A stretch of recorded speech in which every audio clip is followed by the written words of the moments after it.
MD Geist is a two-part OVA about an 80s action man who goes around punching and killing shit, so if that already interests you, you can watch it in the link below. Otherwise, stick around if you're on the fence or just want to hear me talk about this. First, some context. 1980s Japan saw the popularization of the original video animation format. VCRs were becoming popular, and hopefully most of you are old enough to know what that is. Because of this and a growing economy, production companies would start tapping into the home video market. Mostly for money, but also because it allowed for some additional creative freedom that would otherwise not fly on Japanese television, like violence and tits and stuff. Which is exactly why Koichi Ohata, MD Geist's director, wanted to make this OVA. He was a big fan of foreign action movies like Terminator, Alien, and Mad Max, and he wanted to capture what he liked from those movies into animation, despite knowing that he probably didn't have enough experience or money to accomplish that. Welcome to JERA. JERA is at war, and war is really cool. That's about all the MD Geist lore you need to know. The story here really doesn't matter. Watch the director's cut, by the way, otherwise you're treated to 4 months of the slowest exposition text you'll ever see in your life. That's where I was all this time, by the way. I called my grandfather to ask him if all movies from this era were this slow in their plot delivery, and then I realized I missed his funeral. This is Geist. Danger is his middle name. I'm not joking. MD Geist stands for Most Dangerous Geist.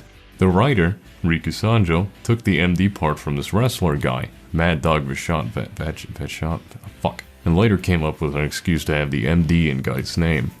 Don't think about it too hard, it's English bullshit. They had to put this guy into his own personal space prison because he was that much of a threat to everybody. I am, of course, talking about the scriptwriter. I don't actually know what Geist did. He probably killed civilians in Nam or something.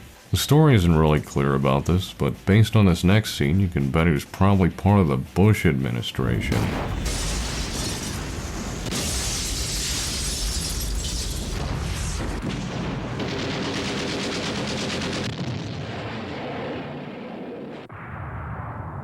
It's another 9/11 joke. It's only gonna get less funny with every video I do. After this, you're treated to a second text exposition, which admittedly is better than the first one because it comes with a cool opening theme. But I also missed the birth of my firstborn son for this. We are 8 minutes into this motherfucker, and all I've learned is that Geist was the commander of the Special Maneuvering Force and had the super mundane fighting ability by virtue of the specific blah blah blah. He was a superhuman war criminal. Geist usurps a gang leader and uses it to gather information and extort the military for money. It's a hell of a leap in my opinion. I would have settled for grinding in the crack dungeon a little longer, but half the animation team is already starved to death, so the show must go on. Geist and crew try to save a bunch of military guys under attack in the middle of the desert for payment. Without making the deal before they actually save them. It's a really nonsensical plot beat, but the sequence is honestly the highlight of Geist 1, at least in my opinion. My favorite shot is when Geist is riding on his bike and it looks like he's bobbing his head really fast. It's just fun, dumb action with a sick guitar track. There's like robot mechs and shit next to bikes and this big tank thing. Geist and crew don't even get paid for this in the end, but I don't even care.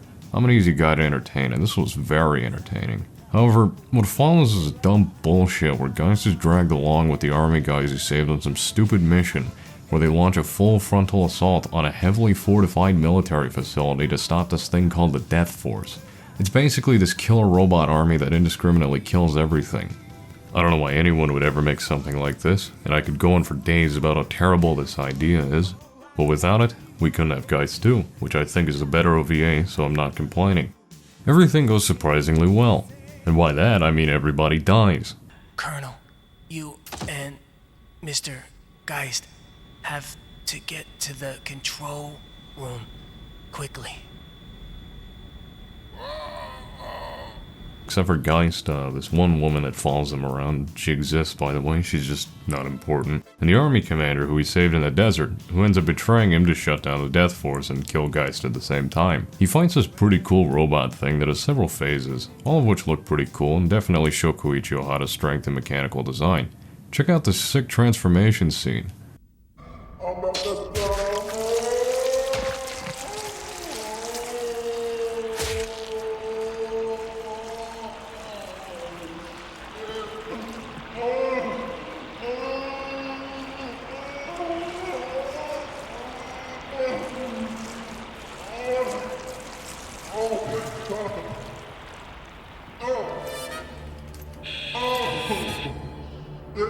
Geist kills it, obviously, otherwise this video would end here. He kills the commander and does the funniest, most unpredictable thing he could have done. He reactivates Death Force. He doesn't elaborate on this decision at all, and the OVA just ends. Also, the font from this monitor makes the text look like it's saying Anal Programo Death Force. I mean, come on guys, people shit from there. And you know, it'd be really easy to transition this into some tacky AVGN style joke where I call this OVA shit. I'd rather fucking yank all the hairs out of my scrotum. But to be honest, I had fun with it. Would I recommend this to someone looking for a quality cinematic experience? No. Would I recommend this to you? No. But I've been in a coma for several months and this is the only video I had planned that was close to completion, so enjoy the rest of it. I'll give it an honest 5 out of 10. Geist 2's video will be out soon, I promise.